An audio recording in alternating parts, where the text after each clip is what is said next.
So you have a basic spec sheet for a cover and a spread, and it would make the most sense that you lay out this cover and this spread in the same document, right? If you were laying out a magazine, you would lay out the magazine pages 1 through some multiple of 4 to the point where all of the pages fit into one document. And so that's the way that we want to set this up to begin with. You also have to have, so I'm pulling out my little spec sheet here to refer to myself, because even though I made the spec sheet, I am not good at remembering numbers, and therefore remembering numbers off the top of my head is not my strong suit. So I wanted to just go over some basic setup guidelines. And so in doing that, let's go ahead and, actually, let's just make a new document. Let's make a brand new document here. So when you're setting up your document, you notice that you have these choices across the top. And because we're going to press, we want to select print. All right. That's going to make it so that the windows that you have available to you and the color space that you're in should all fit into what we're looking for a print project. And then I'm going to go ahead and name it here with my tag, again, a required part of all naming. And I'm going to call this magazine. Excuse me. Thank you. 18. I'm going to call it demo because I think I called my other one magazine 18. So that would be weird. And then I'll know this is my demo file too, which will be helpful. I don't measure in picas normally, and I imagine neither do you. But whatever your preferred need for measurement is, you can put in under your units. And then you can put in the size of your document here. So most of the time it's going to be portrait mode. So 7.625 by 10.625. I'm going to have 3 pages. I'm going to have a cover and a 2-page spread.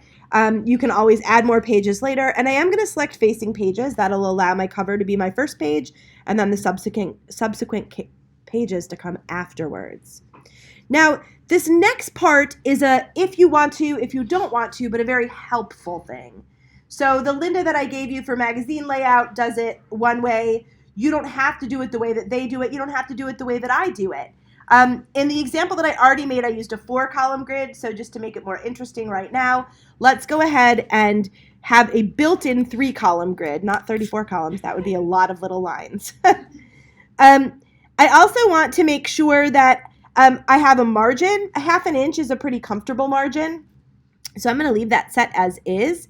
And I also want to have a bleed edge, and it's going to be the same as it's been many other times, and that's a 1/4 inch. Now, the bleed is not a, I wish you would.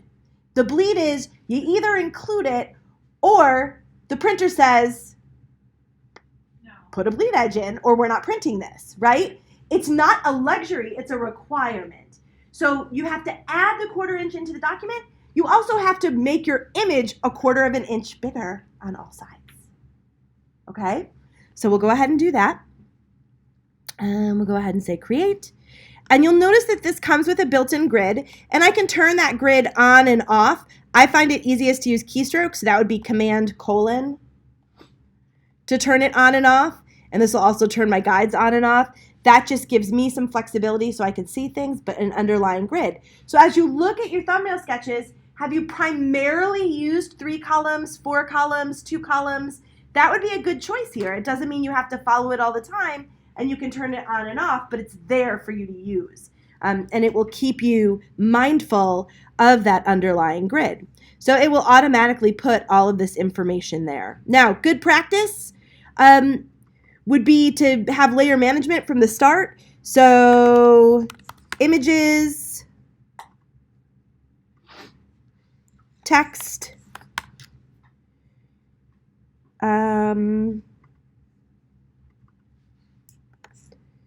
maybe titles. All right.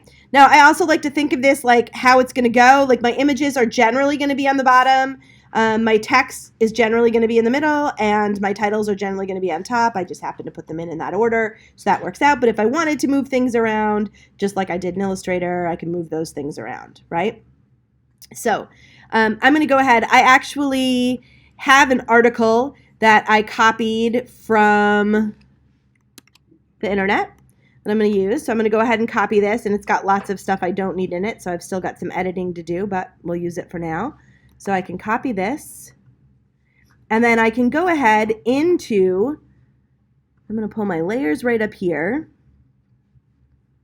and I'm going to pull my swatches right down here because I want them out there. But I also want to be able to navigate my pages pretty easily. And eventually I'm going to get into style, so I'm going to put this over here. So I'm going to get my sort of ducks in a row, so to speak. Put this. All right, so when I'm adding my text, I'm going to go ahead. I could do a file place if you have it in a Word file, or I can just go ahead and paste it into the document. And when I have a text box selected, so notice text box selected with the selection tool, I can change the number of columns.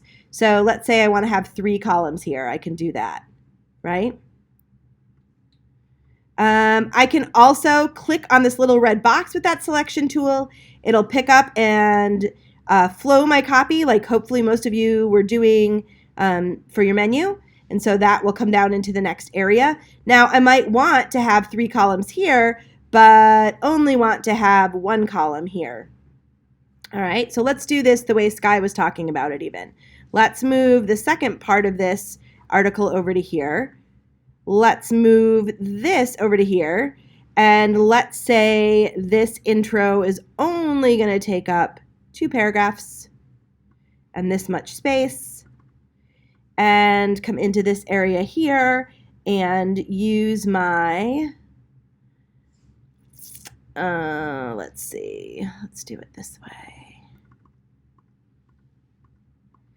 So in this case, if I'm going to do sort of an intro paragraph here, I might want to just flow it by hand, not necessarily use the style sheet if this is the only place I'm going to use it. So I might do something like this to start to flow this type into that space.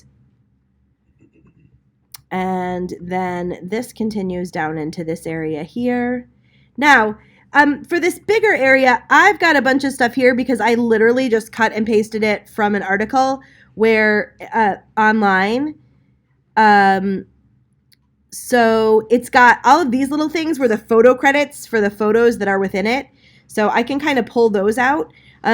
You can remove formatting here, or you can remove formatting by cutting and pasting into Microsoft Word.